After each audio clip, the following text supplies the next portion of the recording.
China is telling Trump to stop whining and the United States rulers to stop whining over imbalanced trade. Trump put in a memo that there are 245% tariffs in total on some imports like Chinese electric vehicles, for example. But this has backfired in an intense way on the global economy, on the US's economy, and also on the US's geopolitical position worldwide.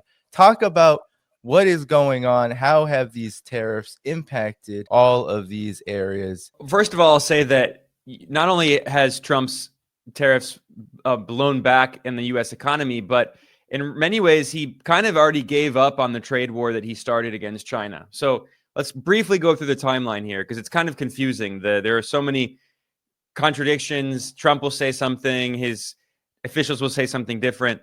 So on the 2nd of April, Trump declared tariffs on countries all around the world on so-called Liberation Day. He held up this big chart and he claimed that his tariffs were reciprocal, which is not true. It's actually false. The tariffs were based on other countries' trade surplus with the U.S. trade deficit. So they were not based on the tariffs that other countries charge the U.S. This is why Trump put 50% tariffs on tiny countries like the African nation of Lesotho, and he put tariffs on this uninhabited island where there are only penguins. And he also threatened tariffs of 46% on Vietnam, which is a major trading partner of the U.S., a major producer of electronics and other goods. That was on the 2nd. And then what happened after that is Trump issued a pause on the 9th, a pause for 90 days. And this came after a variety of problems in the U.S., especially a crisis in the U.S. bond market, which really concerned the Trump administration because if the yields on U.S. Treasury securities, which is U.S. government debt, bonds, bills, and notes, when the U.S. government borrows money, it sells those securities in auctions and investors demand some kind of interest rate, some kind of yield, and the yield shot up at a time when the stock market was crashing, which is a sign of severe crisis in the U.S. economy. And Trump blinked. He got really scared. He was watching Fox News. The Wall Street Journal reported that Trump, he regularly watches Fox News, and he saw Jamie Dimon, who's the billionaire CEO of JP Morgan Chase, which is the largest bank in the U.S. And Jamie Dimon warned that this would cause a severe recession or even a depression in the U.S. Trump got scared. He also is being pressured by many of the billionaires around him, like Elon Musk, and also Tim Cook, the CEO of Apple, and Bill Ackman, the billionaire hedge fund manager. They were all pressuring Trump. Bill Ackman, the billionaire hedge fund manager, asked for Trump to issue a 90-day pause, and that's exactly what he did. So we see that, Trump's real constituency are these billionaire oligarchs. And then what happened is so he issued a 90-day pause except for China. And every few days, Trump keeps boosting the tariffs on China to a cartoonish level. Because once you get over a certain amount, it's just symbolic. I mean, once you have tariffs of like over 50, 70, 100%, most trade is going to decline. Right. There's no trade. There are only a few very specific things that no other country can produce. But I mean, if we're talking about things like, toasters and refrigerators and furniture, many countries can produce that. But if you're talking about like very specific semiconductors or machine parts, like those kinds of things are very difficult to replace. So despite the very high tariffs, companies in the US will still have to import those from China. So Trump, to try to punish China, to look tough as part of this new Cold War, he keeps raising the tariffs on China every few days. Now they're at 245%, which is just, China actually, so Trump falsely claims that his tariffs are reciprocal. They're not reciprocal. Reciprocal would mean that China charges supposedly 43% tariffs on U.S. goods. It's not true. China has a large trade surplus with the U.S. because the U.S. is deindustrialized and doesn't produce that much other than oil and gas and crappy Marvel movies and, guns. So China doesn't buy that much from the U.S. It buys soybeans, oil, and gas. So the U.S. has a large trade deficit with China. So Trump claims that China has tariffs that are equivalent to the trade surplus that it has, which are not, it's not actually true. So then Trump put those tariffs on China, and then China actually responded with real reciprocal tariffs. So Trump's tariffs were unilateral. China responded with equal levels of tariffs. So then every time China did that, Trump added more tariffs and more tariffs.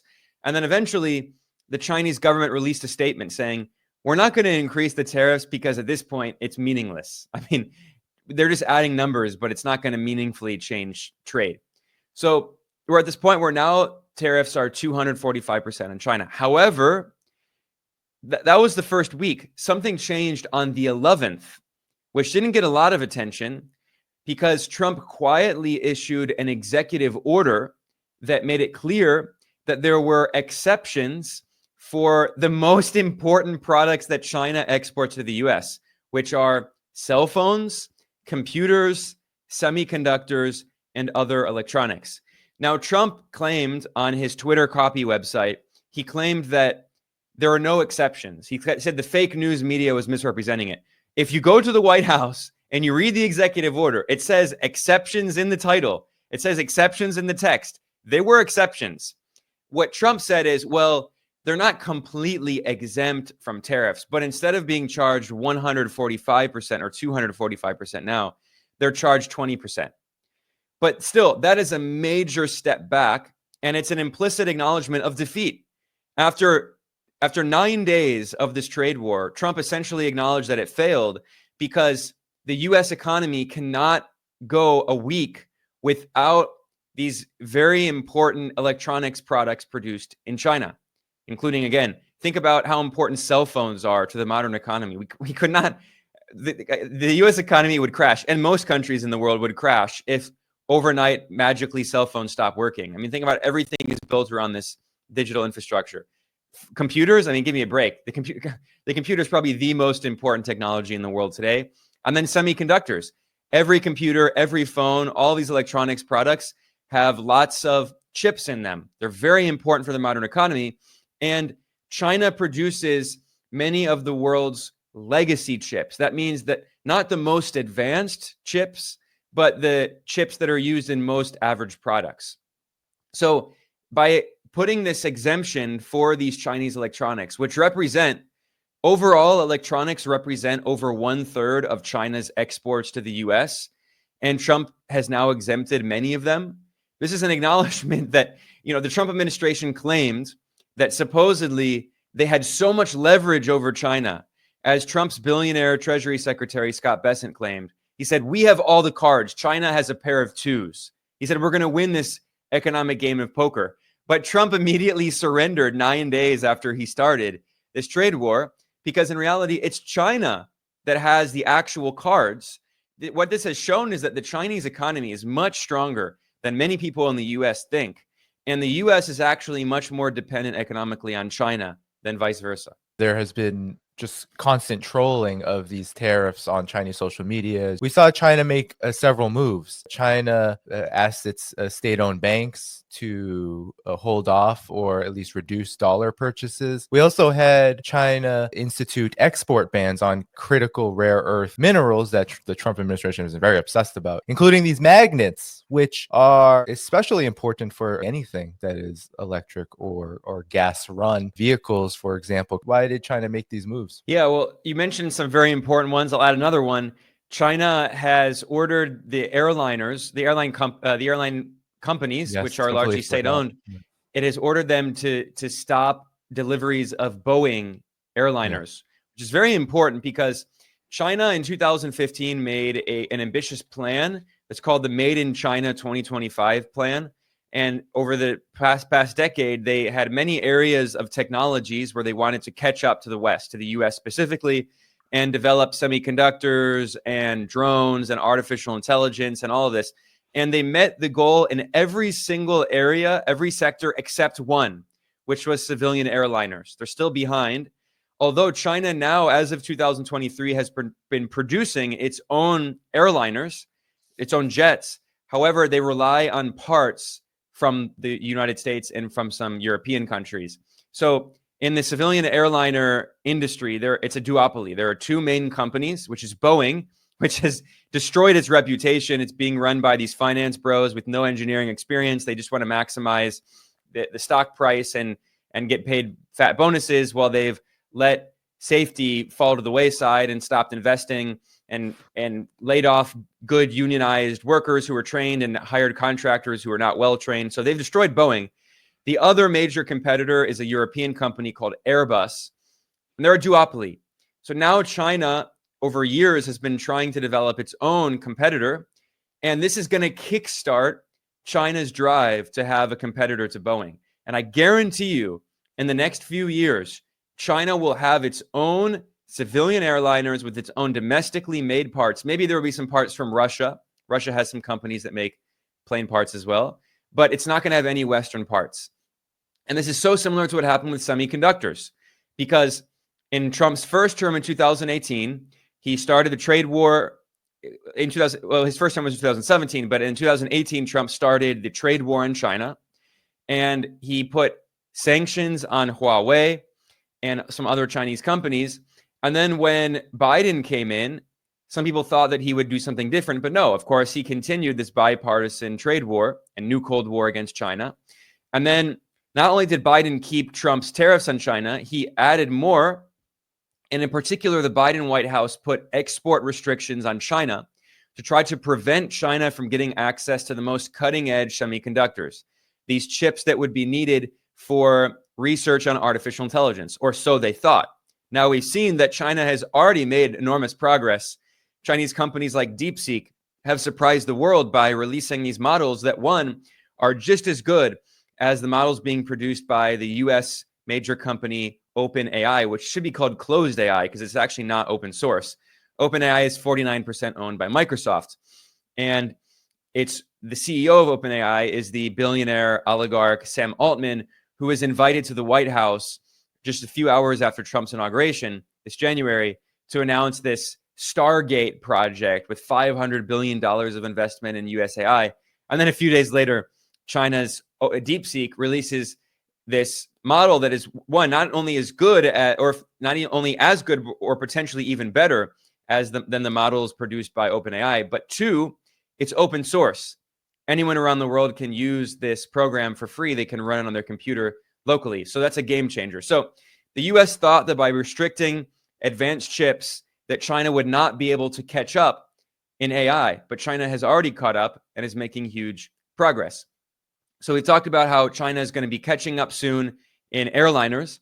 It's already caught up in AI, and China is developing its own domestic semiconductor industry. As I already said earlier, China is the world's leader in the production of what are known as legacy chips, not the most cutting edge, but the less high-tech chips that are in like every modern electronic product that we use. And China is already dominating that industry, and it's moving to catch up soon in the most cutting edge chips. Especially Huawei has been working with this Chinese partially state-owned company, which is called SMIC, the Semiconductor Manufacturing International Corporation. And together they've been making very cutting edge chips, including 7 nanometer chips that were released in the Mate 60 Pro, the Huawei phone last year. So China's making a lot of progress in that area. And now with these Trump tariffs, it's going to further incentivize China to develop its own domestic capacities in airliners, in semiconductors, in artificial intelligence, and in other industries, because every few days they announce new restrictions. So the Trump administration just ordered NVIDIA, the major US chip designing company, which has a monopoly in many of these advanced chip designs. The Trump White House ordered them to stop shipping certain chips to China. So they keep expanding the dragnet, and they expect that China can't respond. But as you acknowledge, China has responded in several ways. So let's talk briefly about rare earth elements. This is also very important for modern technologies because the supply chains for cell phones, computers, even the military technology used by the US, these supply chains are very complex. The US has many military technologies, like famously the F-35 plane, that rely on lots of rare earths.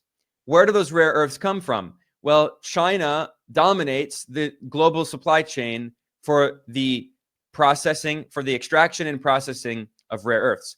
Now, the term rare earth can be kind of misleading. People think that it's very rare, as in there are not many rare earth elements, but there actually are. There's quite a bit of rare earth elements around the world, but they're often not located in very concentrated areas. They're often spread out. So you have to find concentrated areas. And when they are processed, it's very toxic. It's very difficult to do. And it takes a lot of skilled workers, and it takes a lot of this technology that the US has not invested in, because US capitalists prefer investing on Wall Street in financial speculation. They don't want to invest in mining rare earths, which is not profitable. It's risky, and they can get much more return on investment by buying up existing assets through private equity or simply investing in the stock market. I mean, so there's been a massive shortage of investment in the US. That's why the US is deindustrialized, because it's not very profitable to invest in manufacturing. Trump expects that putting tariffs on will magically reindustrialize the US, but these capitalists, they just want to make money. They're just following their own economic interests, and it's very difficult, very complex, and risky to make a factory, to train workers, to invest in all of this capital expenditure, all these machines and such. And then you might not even make a good product. It might not sell well. You have to compete against many other companies, and you might lose money. Whereas, if you invest in the stock market, you buy up existing assets through private equity, you asset strip, it's much easier to make money. So China has invested in these supply chains and dominates the production of rare earths and other critical minerals, which is why the US government is obsessed with trying to remove China from the supply chain. Because from their perspective of these imperial planners in Washington, they're preparing for war on China. Very clearly, the defense secretary that Trump appointed, this Christian fundamentalist extremist, Pete Hegseth, who wrote a book in 2020 titled American Crusade, and he says that we're in a holy war. That's the term he used on the first page of his book. He says the U.S. is in a holy war against China and Islam. There are nearly 2 billion Muslims in the world, and against the international left, he says. So this is the guy who's running the Pentagon. In his book, he said that he wants to overthrow the Communist Party of China. That's calling for overthrowing the Chinese government. So this guy is extremist. Pete Hegseth said that they're turning Japan into a war-fighting base to prepare for a war on China. So everything the Trump administration and the Biden administration before that, this is bipartisan. In Washington, there is a bipartisan consensus of a new Cold War on China, and they're preparing for war on China. They have a big problem. They rely on China for producing everything, not only phones and computers and semiconductors, but also the critical minerals that are needed to make the weapons that the U.S. military needs for war on China. So this is why they're so obsessed with removing China from the supply chain, because they recognize that if and when there's a U.S. war on China, China can cut off those mineral exports to the U.S., and then the U.S. doesn't have the minerals it needs to make the weapons for war on China. So the U.S. Congress has a special committee on China, very anti-China committee, and they published a report detailing ideas for trying to create new supply chains. So this is why Trump is constantly talking about rare earths, or he sometimes calls them raw earths, but whatever. The point is that what all of this shows in the past few weeks is that the U.S. thinks that it's going to be so easy to bully China around, to remove China from supply chains, to decouple economically from China. The Trump administration's top officials like Scott Bessent, the billionaire Treasury Secretary, or Howard Lutnick, the billionaire Commerce Secretary, they keep going on TV and saying, China is dependent on us. We have all the cards. It's going to be easy. They have no alternatives. They sell it to the U.S. market. And then China has shown literally in 1 week, China showed the U.S. that actually it's in a much stronger position, and the U.S. economy is actually much weaker than many people think. It is a house of cards. The Trump administration are literally using these tariffs to build up for war with China. Here's what Scott Bessent had to say recently to none other than the American Bankers Association. Unfortunately, the biggest offender in the global trading system is China, and they're the only country who's escalated. And I can tell the rest of the world that I'm not sure whether it was the prime minister or the economic minister in Spain, made some comments this morning. Oh, well, maybe we should align ourselves more with China. That would be cutting your own throat, because I can tell you that these Chinese exports that the U.S. tariff wall is going to keep out, that China, for all of you who can remember that Disney movie of the brooms carrying the buckets of water, that is a Chinese business model. It never stops. They just keep producing and producing and dumping, and it's going somewhere. And I think, Rob, at the end of the day, that we can probably reach a deal with our allies, with the other countries that have been long-term. They've been good military allies, not perfect economic allies, and then we can approach China as a group. Approaching China, which means confronting China, war on China. It's obvious that the Trump administration thought that they would threat these really high tariffs on China, and then China would, like many countries, would beg the U.S. to please stop. As Trump said in this Republican Party gala, he said, 75 countries came to me, they're kissing my ass. I mean, it's so arrogant. And other countries they have internet, they can see these clips and see how Trump's talking about them. So he expected that Trump would be like, please, sir, take down the tariffs. Please, we will do anything. But actually, China's the only country that, I mean, other countries have had dignity and have stood up for themselves. But China's the only country that actually said to the U.S., okay, we will respond with actual reciprocal tariffs. And that's why Scott Bessent is absurdly portraying China as the aggressor. It was not China that started this. It was Trump that started this by imposing it was first 63% tariffs on China, which is crazy. That would reduce the vast majority of trade between the US and China. So then China said, fine, if you're going to hit us with 63% tariffs, we're going to respond with reciprocal tariffs.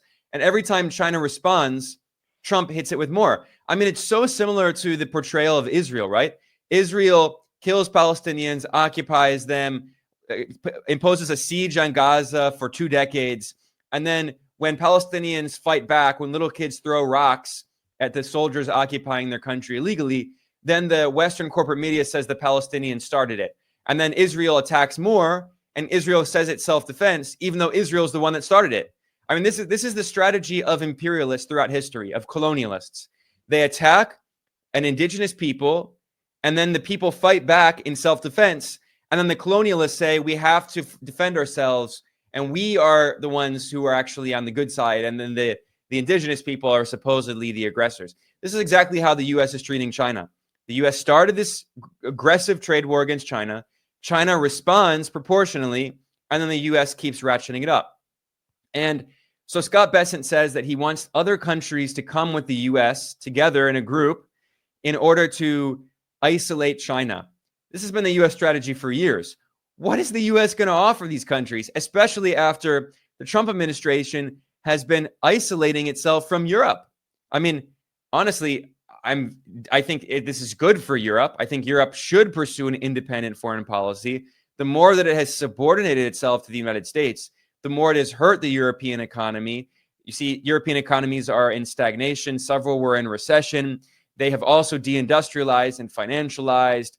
This Atlanticist model of financializing the economy and integrating all of Europe into Wall Street and Silicon Valley has been bad for Europe. What are the European technology applications that they have? They're entirely dependent on the United States. They use U.S. social media companies. They use Google. They use Amazon. Europe should become a more independent pole in this multipolar world. That's a good thing. But the Trump administration is pushing Europe away, but then they expect Europe to come with the U.S. together in a group against China. I mean, but as Scott Bessent acknowledged, Spain is trying to play this role right now in Europe of trying to improve its relations with China. Now, I have little to no confidence in the leadership of Europe, especially these warmongering Atlanticists like Ursula von der Leyen. I don't think that she is going to really improve relations with China. But there are some people who are a little more independently minded, especially France has always had a little more kind of a nationalist foreign policy. And Macron, he sees himself as a kind of de Gaulle figure. He's not a de Gaulle, but he sometimes says we want to be more independent. We want strategic autonomy. We want to improve relations with China. So this is an opportunity for, at the very least, I don't expect the EU to become like allies with China. It's not going to happen, but to at least pursue a more independent foreign and economic policy, which would be good for Europe. So the Trump administration has this totally contradictory policy. They expect everyone to come together with them against China, while the U.S. is actually attacking these countries that have historically been U.S. allies and vassal states, which is why even South Korea and Japan, which remain militarily occupied by the U.S. and have been for decades, even they are having negotiations with China, trying to improve their relations with China. It also helps that China is the largest trading partner of Japan and South Korea. Now, as for Scott Bessent's talking point that Europe should be careful about trading with China because China, he made this comparison to that Disney movie, I guess it's Fantasia, and he says China keeps producing. I mean, this is ridiculous in many ways because the idea of trade is that one country cannot produce everything. And well, China's basically a continent. I mean, China basically does produce everything because it has 1.4 billion people. But Spain, he mentioned Spain. Spain's not a very big country. Spain can't produce everything. So the idea is that Spain will trade and export things to China that China wants, and it'll buy things from China that it can't produce because it's a small country. It's not a continent like China or a subcontinent. So he says this is going to be bad for Spain and Europe, but no, not necessarily if they have trade relationships that are complementary. So China does produce, for instance, a lot of electric vehicles now, and Europe has actually put tariffs on electric vehicles after the US did the same, and they're negotiating for some kind of agreement, and China is opening up some factories to make electric vehicles in Europe.